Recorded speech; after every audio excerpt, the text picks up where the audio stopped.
आयुर्वेद समाधान में आपका स्वागत है। संसार की जितनी बीमारियां हैं वो सब इन 3 दोषों के कारण होती है।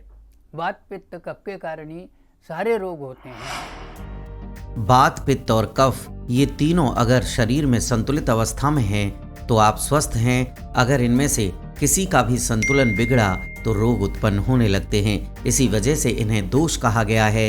इन दोषों की संख्या 3 होने के कारण इन्हें त्रिदोष कहा गया है। हम विस्तार से तीनों दोषों पर चर्चा करेंगे। सबसे पहले बात करते हैं वात दोष की। वात दोष वायु और आकाश इन 2 तत्वों से मिलकर बना है। वात दोष को सबसे अधिक महत्वपूर्ण माना गया है। इसके अनुसार जो तत्व शरीर में गति या उत्साह उत्पन्न करे वह वात या वायु कहलाता है। शरीर में होने वाली सभी प्रकार की गतियां इसी वात के कारण होती हैं। जैसे कि हमारे शरीर में जो रक्त संचार होता है वो भी वात के कारण है। वात की वजह से ही शरीर की सभी धातुएं अपना अपना काम करती हैं। शरीर के अंदर मौजूद जितने भी खाली स्थान हैं वहां ये वायु पाई जाती है। शरीर के किसी एक अंग का दूसरे अंग के साथ जो संपर्क है वो भी वात के कारण ही संभव है। वात इतना प्रभावशाली है कि यह अन्य दोषों को एक स्थान से दूसरे स्थान तक पहुंचा देता है। इसके कारण अगर उस जगह पर पहले से ही वो कोई दोष मौजूद है तो वो और बढ़ जाता है। हमारे शरीर के अंदर होने वाली कोई भी गतिविधि जिसमें गतिशीलता या मूवमेंट है वो वात की वजह से है। जैसे कि शरीर से पसीना या मलमूत्र निकलने की प्रक्रिया भी वात के कारण होती है। इस प्रकार देखें तो आयुर्वेद के अनुसार शरीर में सभी प्रकार के रोगों का मूल कारण वात है। जिस व्यक्ति के शरीर में वात दोष ज्यादा होता है वो वात प्रकृति का कहलाता है। अब हम वात का शरीर में जो स्थान होता है उनको भी जान लेते हैं। वात का शरीर में मुख्य स्थान कोलन या पेट माना जाता है। इसके अलावा नाभि के नीचे का भाग, छोटी व बड़ी आंतें, कमर, जांग, टांग और हड्डियां भी वात के निवास स्थान हैं। वात का आपके शरीर और स्वास्थ्य पर क्या प्रभाव पड़ता है ये बहुत महत्वपूर्ण है जान लेना। वात रूखा, शीतल, लघु, सूक्ष्म और चिपचिपाहट से रहित होता है। रुक्षता यानी रूखापन आदि वात के स्वाभाविक गुण हैं। वात के संतुलित होने से शरीर में रक्त का और मलमूत्र का प्रवाह ठीक तरह से होता है। वात प्रकृति वाले लोगों में जो लक्षण पाए जाते हैं वो भी हम आपको बता रहे हैं। एक तो शरीर में रूखापन, दुबलापन, धीमी और भारी आवाज और नींद की कमी। इसके अलावा आंखों, भौहों, ठोड़ी के जोड़, होठों, जीभ, सिर, हाथों व टांगों में अस्थिरता भी वात के प्रमुख लक्षण हैं। वात प्रकृति वाले लोगों में निर्णय लेने की जल्दबाजी, जल्दी क्रोधित होना व चिढ़ जाना, जल्दी डर जाना, बातों को जल्दी समझकर फिर भूल जाना जैसी आदतें पाई जाती हैं। बात करते हैं पित्त दोष की। पित्त दोष अग्नि और जल 2 तत्वों से मिलकर बना है। इसे आम भाषा में समझें तो जो हम कुछ भी खाते पीते हैं या सांस द्वारा जो हवा अंदर लेते हैं उन्हें खून, हड्डी, मज्जा, मलमूत्र आदि में परिवर्तित करने का काम पित्त करता है। इसके अलावा जो मानसिक कार्य हैं जैसे कि बुद्धि, साहस, खुशी आदि का संचालन पित्त के माध्यम से होता है। पित्त में कमी होने का मतलब है आपकी पाचक अग्नि में कमी। अगर शरीर में पित्त दोष ठीक अवस्था में नहीं है तो इसका सीधा मतलब है कि आपके पाचन तंत्र में गड़बड़ी है। ऐसे लोगों को कब्ज से जुड़ी समस्याएं ज्यादा होती हैं। जिस व्यक्ति के शरीर में पित्त दोष ज्यादा होता है वो पित्त प्रकृति वाला होता है।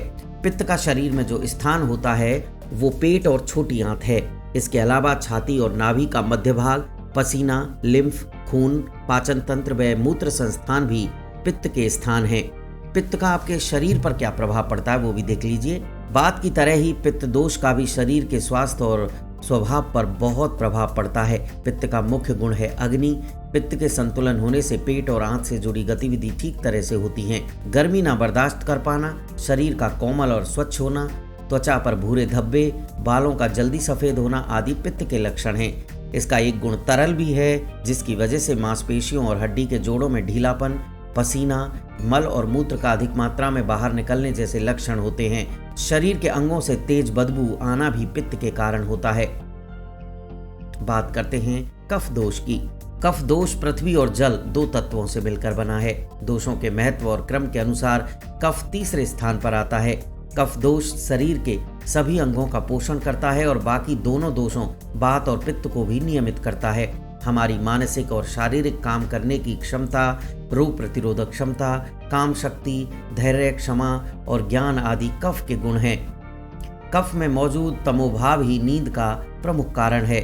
शरीर में अगर कफ की मात्रा में कमी आती है तो बाकी तीनों दोष अपने आप ही बढ़ने लगते हैं। कफ भारी, मुलायम, मधुर, स्थिर और चिपचिपा होता है। यही इसके स्वाभाविक गुण हैं। जिस व्यक्ति के शरीर में कफ दोष ज़्यादा होता है वो कफ प्रकृति वाला होता है। कफ का शरीर में जो स्थान है वो हम देख लेते हैं। इसमें कफ का जो मुख्य स्थान है वो पेट और छाती को माना जाता है। इसके अलावा गले का जो ऊपरी भाग है, कंठ, सिर, गर्दन, हड्डियों के जोड़, पेट का ऊपरी हिस्सा और वसा भी कफ के निवास स्थान है।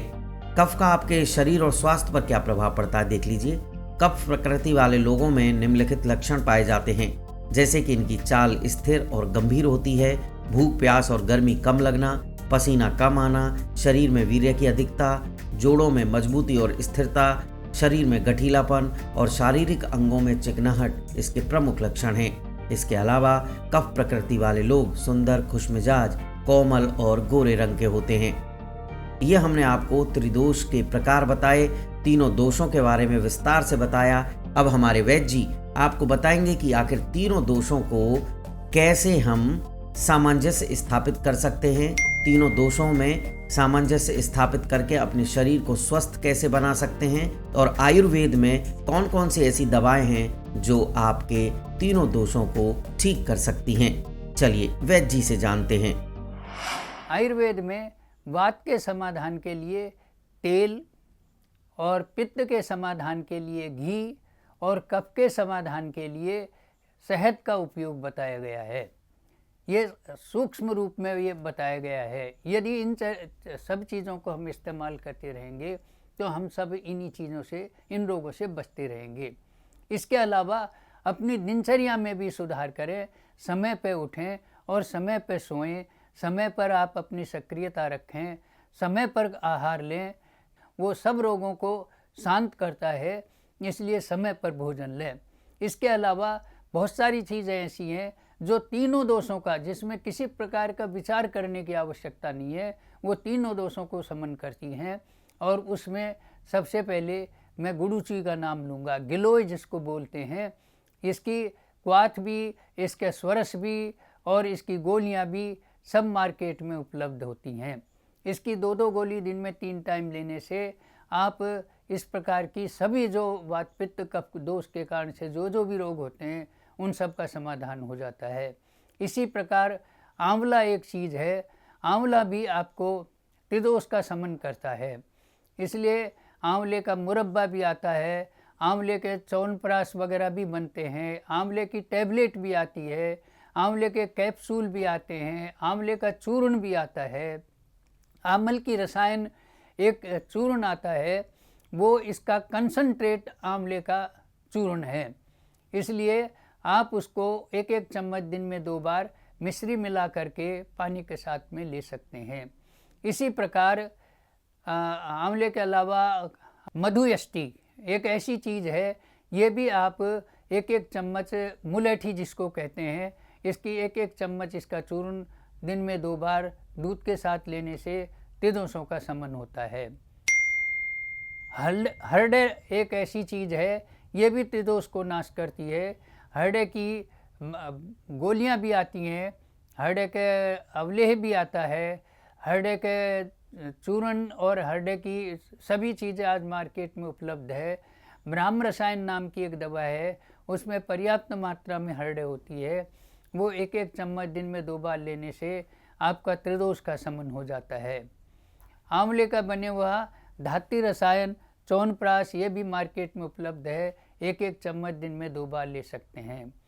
शंख पुष्पी भी एक ऐसी चीज़ है, वो आपका त्रिदोष का भी समन करती है और आपकी मेधा शक्ति को बढ़ाती है, इसलिए शंख पुष्पी भी आप सेवन कर सकते हैं। इसके अलावा आप अश्वगंध वात के नाशक के लिए अच्छी है, और शतावरी भी वातनाशक के लिए भी अच्छी है, पित्त का भी समन करती है। इन चीज़ों का आप यदि इस्तेमाल करते रहेंगे, अपने खाने में अपने उसमें शामिल कर लेंगे, तो आप बहुत सारे रोगों से बचे रहेंगे और आपके किसी प्रकार का रोग आपके ऊपर हावी नहीं होगा। आयुर्वेद में इनको रसायन कहा गया है और ये हमेशा लेते रहने की चीज़ें हैं। कृपया आप इसको लेते रहिए। फिर भी आपको कोई दोषों संबंधी कोई परेशानी है तो आप हमको अपनी समस्याएं बताते रहिए, हम आपका समाधान करेंगे। आयुर्वेद समाधान आपके इसी दृष्टि से आपको जागरूक करने के लिए ये एक सुविधा दी गई है। तो आयुर्वेद समाधान आपने यदि सब्सक्राइब नहीं किया है तो कृपया सब्सक्राइब करें और आपकी समस्या हम तक प्रेषित करने का प्रयास करें। हम आपका समाधान प्रस्तुत करते रहेंगे।